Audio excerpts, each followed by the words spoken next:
आज के बिल्कुल 10 साल पहले वो एक दौर था जब लोगों को खराड़ी में 60-65 लाख में 2 BHK वो भी 800 स्क्वायर फीट के ऊपर महंगे लगने लगे थे और बायर कम बजट में बड़े घर और बड़े प्रोजेक्ट की तलाश में वाघोली की तरफ तेजी से रुख करने लगे थे। कोई भी व्यक्ति वास्तविकता से ज्यादा भविष्य की उम्मीदों पर भरोसा करता है और उम्मीद तो सोच की उड़ानों से भी बड़ी होती है। 2014 और उसके पहले वाघोली रियल एस्टेट की उच्चतम उम्मीदों का एक बड़ा डेस्टिनेशन था, जहां लोगों ने चौड़ी सड़कें, ring road, IT parks, flyover आदि के बेहतरीन सपनों के भरोसे वाघोली में तेजी से इन्वेस्टमेंट करना चालू कर दिया था। पर आज 10 साल बाद यहाँ के तिलिस्म टूट चुके हैं, कुछ अभी भी उम्मीदों के तले दबे हैं और कुछ वादों के भरोसे आगे बढ़ने को तैयार हैं। नमस्कार साथियों, स्वागत आप सभी का सौदा घर के आज की इस नए वीडियो में। साथियों, आप में से काफी लोगों ने रिक्वेस्ट किया, तो आपके रिक्वेस्ट पे फाइनली आपको नियति ऐलान का पूरा जो है वीडियो आज देखने को मिलेगा। आसपास के लोकेशन यानी कि वाघोली के बारे में भी आपको इन्फॉर्मेशन देंगे। काफी कुछ इस वीडियो में हमने डालने की कोशिश की है। यदि आपको प्रयास पसंद आए तो वीडियो को लाइक शेयर करने के साथ साथ अपने चैनल को सब्सक्राइब कर लें, जिससे आपको तमाम जानकारियां मिले और हमें मिले आपका प्रोत्साहन।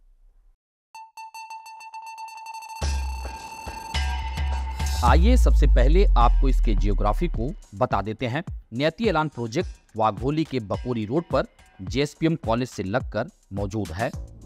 खराड़ी के यौन IT पार्क से 9 किलोमीटर की दूरी पर, फिनिक्स मॉल विमान नगर से 10 किलोमीटर की दूरी पर, वहीं पुणे इंटरनेशनल एयरपोर्ट से 13 किलोमीटर की दूरी पर और पुणे रेलवे स्टेशन से 17 किलोमीटर की दूरी पर नियति ऐलान मौजूद है। नगर रोड से जो रास्ता इस प्रोजेक्ट की तरफ आ रहा है उसकी विड्थ ऑन पेपर 15 मीटर है, यानी कि 50 फीट वाइड रोड है। अभी मौजूदा समय में इसकी विड्थ 20 to 25 फीट है।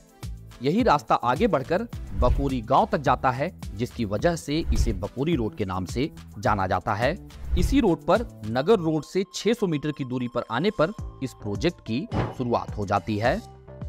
आइए प्रोजेक्ट के लैंड पार्सल के बारे में थोड़ी जानकारी ले लेते हैं। यह पूरा प्रोजेक्ट 34.75 एकर्स में फैला हुआ है, जिसमें रोड और एमिनिटी स्पेस में 5.43 एकर्स का एरिया जा रहा है, जिसके बाद नेट प्लॉट एरिया लगभग 30 एकर्स का है। नियति ऐलान के इस प्रोजेक्ट की रूपरेखा 2014 के शुरुआत में ही रख दी गई थी। यह वह दौर था जब महारेरा एग्जिस्टेंस में नहीं आया था, जब लोगों को यह भी पता नहीं होता था कि कौन कौन से डॉक्यूमेंट बायर को वेरीफाई करने हैं। आइए साथियों, नियति ऐलान के इस पूरे प्रोजेक्ट को एक बार समझ लेते हैं। नियति ऐलान के इस पूरे प्रोजेक्ट को 5 फेजेज में रखा गया है। एज पर महारेरा देखें तो 10 फेजेज में इसकी सैंक्शनिंग ली गई है। टोटल नंबर ऑफ बिल्डिंग्स की बात करें तो इस पूरे प्रोजेक्ट में 41 बिल्डिंग्स मौजूद हैं। हाइट ऑफ टावर की बात करें तो साथियों मैक्सिमम 12 स्टोरी टावर यहाँ पर मौजूद है। और साथियों इस पूरे प्रोजेक्ट में 1, 2 and 3 BHK ऑफर किए गए। टोटल नंबर ऑफ इन्वेंट्रीज की बात करें तो इस पूरे प्रोजेक्ट में 2291 इन्वेंट्रीज मौजूद हैं। वहीं अगर आप टोटल ऑक्यूपेंसी की बात करें तो हर फ्लैट में अगर 5 मेंबर पकड़े जाएं तो यहाँ पर 11,455 मेंबर्स रहने वाले हैं टोटल। वहीं टोटल नंबर ऑफ पार्किंग की बात करें तो यहाँ पर 4 व्हीलर के 2200 प्लस पार्किंग दिए गए हैं। वहीं 2 व्हीलर्स के 3400 प्लस पार्किंग मौजूद हैं। साथियों सबसे पहले इस पूरे लैंड पार्सल के ईस्ट साइड में मौजूद 11 टावर्स का काम सितंबर 2014 में शुरू किया गया और मजे की बात तो यह है कि दिसंबर 2016 तक इन 11 टावर्स को बनाकर कंप्लीट भी कर दिया गया, यानी कि महज 2 सालों में 570 प्लस घरों को डिलीवर कर दिया गया। आइए साथियों इस प्रोजेक्ट के प्राइसिंग के बारे में समझ लेते हैं। जब ये प्रोजेक्ट लॉन्च हुआ यानी कि 2014-2015 में, तब यहाँ का जो एवरेज रेट था वो 5,000 से 5,500 रुपए पर स्क्वायर फीट था। ये मैं आपको agreement value divided by carpet area बता रहा हूँ, लेकिन अगर आप पैकेज के हिसाब से देखें तो इसका रेट 6,000 से 6,200 का था, यानी कि इसमें total package divided by carpet area किया गया है। यहाँ पर एक चीज समझना इंपॉर्टेंट है कि यहाँ पर उस कारपेट एरिया की बात की जा रही है जो महारेरा आने से पहले का था। ये बात मैं क्यों कह रहा हूँ, क्योंकि रेरा आने के बाद इंटरनल कारपेट में जो इंटरनल वॉल थी वो भी एडेड हो गई, लेकिन पहले जो कारपेट हुआ करते थे उसमें इंटरनल वॉल का एरिया नहीं जुड़ा हुआ होता था, लेकिन टेरेसेस को भी जोड़ के एज ए कारपेट एरिया बताया जाता था। यानी कि पहले के कारपेट को आज के कारपेट से अगर आपको समझना है, यानी रेरा के पहले के कारपेट को रेरा के बाद के कारपेट से अगर आप समझना चाहते हैं, तो रेरा के पहले के कारपेट में आपको 7 से 8% एरिया ऐड करना होगा तो अभी का कारपेट बनेगा। यानी पहले का 1000 स्क्वायर फीट का कारपेट अगर आज आप 1070, 1080 स्क्वायर फीट का एरिया कर परचेज करेंगे कारपेट, तब जाके वो उसके इंटरनल स्पेस को मैच करेगा। यहाँ पर आप कारपेट के इस डिफरेंस को समझ के ये बात समझ सकते हैं कि आपको जो मैंने एग्रीमेंट वैल्यू पर 5000 से 5500 रुपए पर स्क्वायर फीट का रेट बताया, उसे अगर आज के कारपेट के हिसाब से समझेंगे तो रेट थोड़ा और कम हो जाएगा, क्योंकि अभी के कारपेट एरिया पहले के सेम साइज के कारपेट एरिया के फ्लैट से थोड़ा ज्यादा दिख रहे हैं, जबकि अंदर का स्पेस उतना ही है।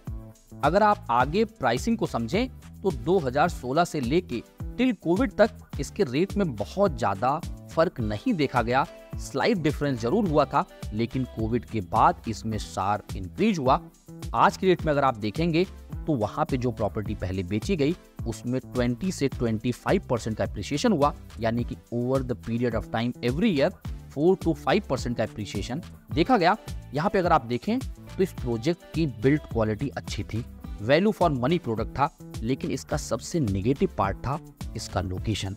क्योंकि जब आप यहाँ से निकलते थे बाकोरी फाटा से, जब आप केशनन फाटा की तरफ आते थे, इसके बाद ओहलवाड़ी का जो रेड लाइट है उसे क्रॉस करते थे, फिर वागेश्वर मंदिर का रेड लाइट क्रॉस करते थे, फिर जाके आप खराड़ी की तरफ या विमान नगर की तरफ या येरवड़ा की तरफ आगे बढ़ते थे, तो हर जगह आपको ट्रैफिक की समस्याओं को झेलना पड़ता था, जिसके चलते कहीं ना कहीं इस लोकेशन में वो पोटेंशियल नहीं देखा गया। चाहे वो 2014 की बात करें या वहां से लेके कोविड तक की बात करें या फिर कोविड से बाद की बात करें, क्योंकि लगातार ट्रैफिक ऐड होते गए पर रोड की विड्थ, फ्लाईओवर या फिर कोई मेजर इंप्रूवमेंट होता हुआ आपको नहीं दिखा यहाँ पर। अब अगर आप इस पूरे वाघोली लोकेशन के फ्यूचर की बात करें तो जैसा हमने आपको बताया कि मेट्रो का जो एक्सटेंशन जो रामवाड़ी से लेके बकोरी फाटा होते हुए आगे तक जा रहा है मेट्रो, उससे एक पोटेंशियल इस मार्केट में बनेगी। आपके पास कम्यूट करने के लिए एक ऑप्शन होगा और यहाँ पर एक प्राइस का इंक्रीमेंट भी आपको देखने को मिलेगा आने वाले समय पे। लेकिन अभी मेट्रो बनने में 4 से 5 साल निकल जाएंगे, यानी 2029 से 2030 के बीच में यहाँ पर आप मेट्रो देख पाएंगे। पर एक बात अच्छी है कि यहाँ पे जितने भी डेवलपमेंट किए गए, चाहे नियति ऐलान हो, चाहे इसके आसपास के जितने भी प्रोजेक्ट रहे हों, यहाँ पर प्रोजेक्ट्स में डेंसिटी कम थी, यानी कि जो पर एकड़ लोड है प्रोजेक्ट पे वो काफी कम हुआ करता था, क्योंकि यहाँ पर यूडीसीपीआर के पहले का जो है कंस्ट्रक्शन है, जिसके चलते यहाँ पर डेंसिटी कम है। इसका फायदा आने वाले समय पे जरूर मिलेगा, क्योंकि आज जितने भी डेवलप्ड लोकेशन में आप लोग प्रोजेक्ट देखते हैं वहाँ पर डेंसिटी ज्यादा है, तो ये काफी बड़ा रोल प्ले करने वाला है फ्यूचर के हिसाब से। यानी कि आपको प्राइस के साथ साथ यह भी देखना होगा कि उस प्रोजेक्ट पे लोड कितना है, कितना वहां पे ऑक्यूपेंसी लेवल रहने वाली है। यानी यहाँ पे मेरा ऑक्यूपेंसी से कहने का मतलब ये है कि उस पूरे प्रोजेक्ट में कितनी डेंसिटी है, कितने ज्यादा लोग रह रहे हैं। जितने कम लोग होंगे उतना ही एमिनिटीज पे लोड कम होगा, उतना ही कॉमन स्पेस आपको काफी फ्री दिखेगा। ये कहीं ना कहीं एक वैल्यू एडिशन आने वाले समय पे जरूर होगा, इस प्रोजेक्ट के साथ भी होगा और आसपास की बाकी जो डेवलपमेंट है वहां पे भी आपको देखने को मिलेगा।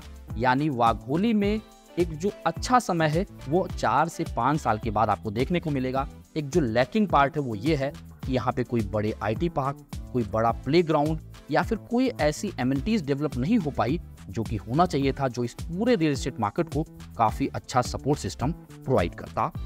वाघोली लोकेशन कॉर्पोरेशन में आ चुका है और यहाँ की तमाम संस्थाएं, तमाम रेजिडेंट, तमाम कोऑपरेटिव हाउसिंग सोसाइटी इसी बात को लेकर लड़ रही हैं कि आप प्रॉपर्टी टैक्स तो इतना ज्यादा ले रहे हैं पर उसके नाम पर हमें जो फैसिलिटीज मिल रही हैं, जो सिविक एमिनिटीज मिल रही हैं, वो काफी कम है। और अभी पीछे हमने आपको शॉर्ट के माध्यम से ये भी दिखाया था कि मुंबई के बाद अगर सबसे ज्यादा पर कैपिटा प्रॉपर्टी टैक्स लिया जा रहा है तो वो पुणे शहर है, लेकिन फैसिलिटीज के मामले में कुछ भी नहीं है। तो इससे आप अंदाजा लगा सकते हैं कि आने वाला जो समय है उसमें कहीं ना कहीं कॉरपोरेशन को, जो भी लोकल अथॉरिटीज़ हैं, जो भी सिविक बॉडीज़ हैं या फिर स्टेट गवर्नमेंट है, उन्हें तेजी से डेवलपमेंट की तरफ ध्यान देना होगा, जिससे जितने लोग भी यहाँ पर रह रहे हैं या फिर अपने पैसों का निवेश किए हैं उनमें एक तेजी देखने को मिले। प्रॉपर्टी खरीदने से पहले कहीं आपके मन में दुविधा है तो उसके लिए हमने क्वेरी कंसर्न फॉर्म का लिंक भी डिस्क्रिप्शन में दिया है, उसे प्रेस करिए, थोड़े में अपनी समस्या हम तक पहुंचा दीजिए। कोशिश रहेगी आपकी समस्या का समाधान दिया जाए। उम्मीद करते हैं साथियों आप सभी को सौदागर का प्रयास पसंद आ रहा होगा। यदि पसंद आ रहा है तो वीडियो को लाइक शेयर करिए, और किस टॉपिक पे आप वीडियो देखना चाहते हैं, आपका मशवरा क्या है, हमें कमेंट में लिख के बताइए। आपके अंदर कोई सुझाव है तो वो भी आप हमें कमेंट में लिख के बता सकते हैं। जल्द मिलेंगे एक नए वीडियो के साथ, एक नए इन्फॉर्मेशन के साथ। तब तक के लिए धन्यवाद, नमस्कार।